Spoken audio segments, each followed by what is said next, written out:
Hi. For my multimedia project, I'm going to be doing mine on the woman in the Dooms, and I'll be discussing what happened and pointing out some significant events that relates to the class for me that I thought related to the class. In this book, it starts off with this man on a 3-day weekend from work, and he's getting some time to relax, so he decides to go out to the desert in the Dooms or somewhere and go bug collecting, which is his hobby. And he was trying to find this really rare bug, the tiger beetle. And he wanted to find this new bug or this new species so that way he can get his name put on a list saying that he was basically a finder, the best finder of bugs. In the process of him looking for bugs, he worked past the bus hours, which were the buses stopped running, and he had to end up staying in a inside the local village, so that way he can wait till tomorrow for it to come. And in the process of him waiting at this local village, he runs into this old man, and this old man's like, "Oh yeah, I have somewhere to put you up, so that way you don't have to stay out here. I mean, we live poor, but if you don't mind, we have a place for you to stay." So the man he accepts it. They take him to the woman's place, which it was like it's a house in the bottom of a pit basically with dirt, and he has to use a ladder to get down there. Once he gets down there and he eats and everything, he starts like hearing the lady and the village people talk about like his stay, and then like when he wants to leave the next morning, he comes to find out that he can't leave because the ladder's gone, and he's which actually is a prisoner in the middle of the hole where the dirt. And um so the man's trying to find his way out, and the lady's like, the only way that you can get out is if you to do work, and we work just like that. And so he was like, "Oh no, I'd rather not. I'd rather go home or whatever." And he was trying to leave. And initially, this man was on his journey to find the bugs, but ended up taking a different journey and having to find a way to get out and find survival for himself. So as the days went by that he was stuck in the hole, he would like make a bunch of attempts to escape, to get out, and there was every time he would try to escape, he would fail miserably, and he would start to think like to himself like maybe this is where I belong, and or maybe this is what's going to happen. He started going through the seven denial or grief trips, and each time that he would try to break himself out and find freedom, he would always be like, "Oh, I'm gonna do this, I'm gonna do this," but then it doesn't work. So he'll either get angry, or he'll be sad, depressed, then he'll be happy, and finally he accepted his fate, that he was stuck in the hole with the lady. And as him being in the hole with the lady, he starts to find out more about her, that she loses her family to a sandstorm. Her husband and her daughter both get buried and underneath the sand with the chicken coop, and they get killed. And that's kind of her reasoning for not leaving the sand dune, is because she feels like she would be alone, and she doesn't want to leave her family behind because she lost everything there. And in a sense, in my opinion, she went from an innocent having her family and having everything, her house and everything in order, and then the next moment, everything's taken away from her, like her house, the kids, her husband. So she turned into an orphan because just a harsh reality shock comes to her, and she sees that her life is not like put together or perfect as she pictured it before when her family was all there. Now she's in this state where instead of her trying to find her way out of the orphan stage, she accepts the orphan stage and stays there. She's content with being lost in the world, and she doesn't want to try to go out and venture and try nothing new. It was even a part in the book where it was like he asked them for like an hour a day of walking, just to go walk to see the beaches. Like he wanted to try to escape. Like he accepts his fate by living there, you know. And she said, "No, no. What's the point of like going walking? It's pointless. You have no real way, nowhere to go."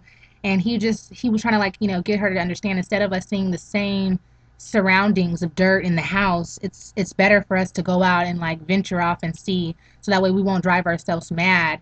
And early in the beginning of the book, she had said something about how the sin rots people, how, like, it rotted her, or rots everything, and how he was like, that's impossible. The sand can't rot everything, and, like, meaning you being around all that sand, all your hopes and desires, they're basically not even relevant, because there's no way that you can get yourself out of this hole unless somebody comes to rescue you. You can't rescue yourself.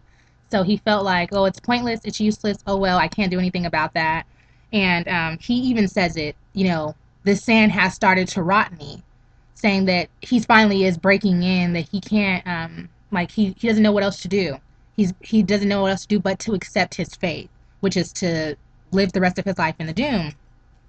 And I feel that by him doing this, he became a lost wanderer, where, like, he went, or he initially knew that he had to take a journey to find something, which were the tiger beetles. But in the process, he added and had to take another journey to find himself within, because he was stuck in the battle between him accepting what's going on, him stuck in the doom, and then him trying to fight it. So I guess, in a way, I even wrote something down, um, that he was like, what did he say?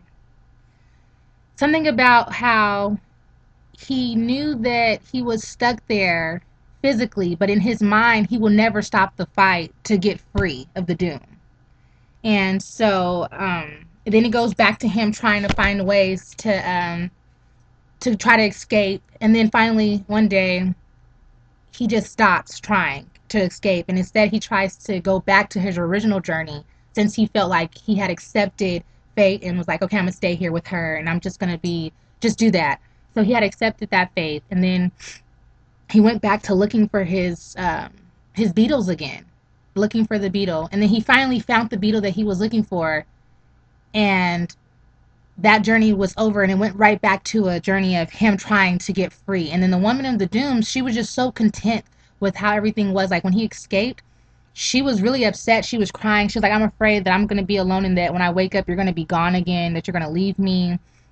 And she was just so used to being down in that hole with nobody around her, no nothing. She was stuck in orphan stage, a permanent orphan stage, not even trying to fight the orphan stage to get herself into a different archetype or anything, move on in life. She was really stuck there, like her family was, underneath all the sand. And so, um, then, coming towards the end of the book, the woman, she gets sick, and this was like a way for him to also to escape. Like, and I feel like that she kind of set it up for him to finally escape, because now at this point he's been there for 3 months, and before she even gets sick, he was tested. His ultimate, like, the ultimate test had happened to him. All the villagers came to with the pit and surrounded the entire pit, and they told him, if you want to get free and you want to be able to walk the lands, you have to, have sex with the lady in front of all of us, as our amusement or our pleasure or whatever. And he was having a battle within his head. Like, you can tell, like, that you could see right then and there. That's when he was deciding if he was going to just stop his fight and trying to his freedom, or he would violate her, and violate her wishes of not wanting to do public affection in front of everybody.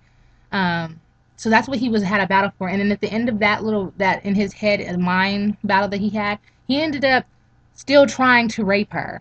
And it didn't really work. It didn't happen. Nothing happened from that. Like, she didn't let him, like, she fought him off as much as she could. And then he finally realized that he had went to his ultimate low.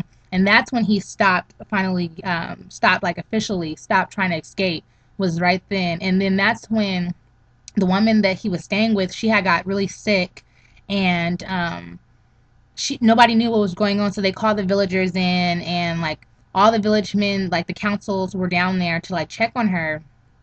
And the ladder was just down there, and instead of him like looking at the ladder to escape, he made sure he stood by her side and made sure that she was fine, that she was okay, that nobody was gonna, hurt her, or she was getting the best attention that she could.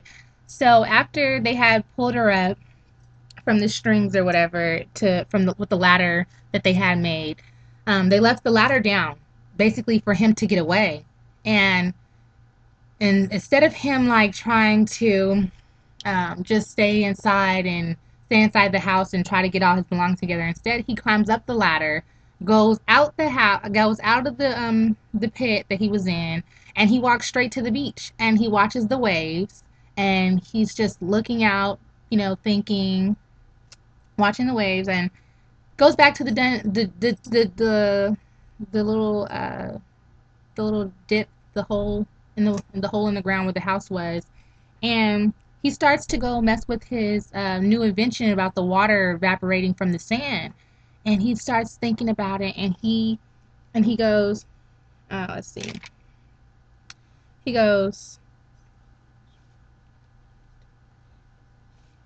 then like he slowly but surely he begins to forget that he is trapped, but the thought of freedom never phases away from him. Um, and then so he has to, it never fades away, the thought of freedom. And so this is what he says: if not today, maybe tomorrow, I shall end up telling somebody this meant, he like one of these days, but not that exact day, that he'll eventually go out back to his home place in Tokyo and tell everybody about the new invention that he found about the evaporating water. But he said, but today's not that day. Let me read the exact words for you. But instead of him leaving, um, he goes back to where his little invention, and says, if not today, maybe tomorrow, I'll end up telling somebody this. Um, I end up telling somebody this. Uh, telling somebody this. Oh goodness. Telling somebody this, but stayed.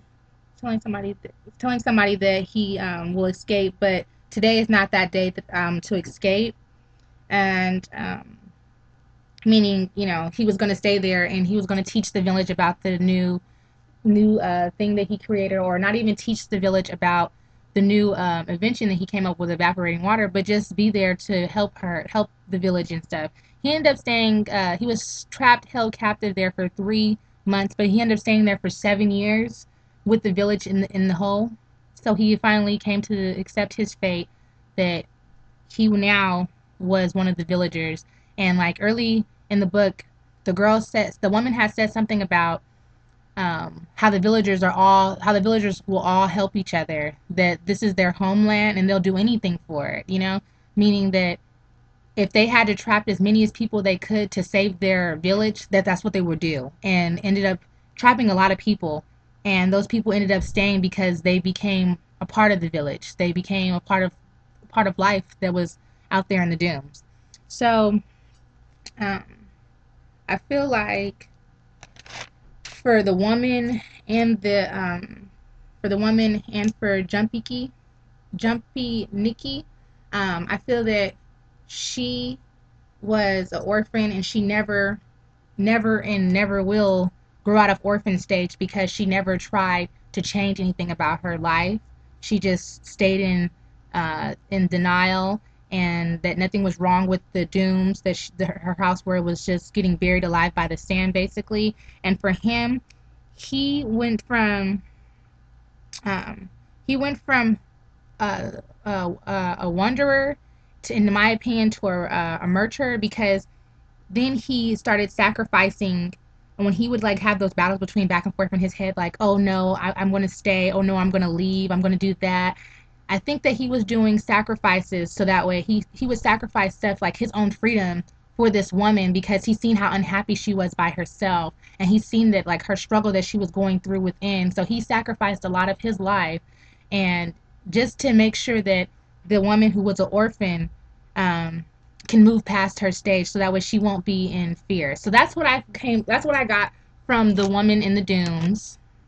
Um, and I feel like those are the two archetypes that, well, now three archetypes that The Woman in the Dune has to do with.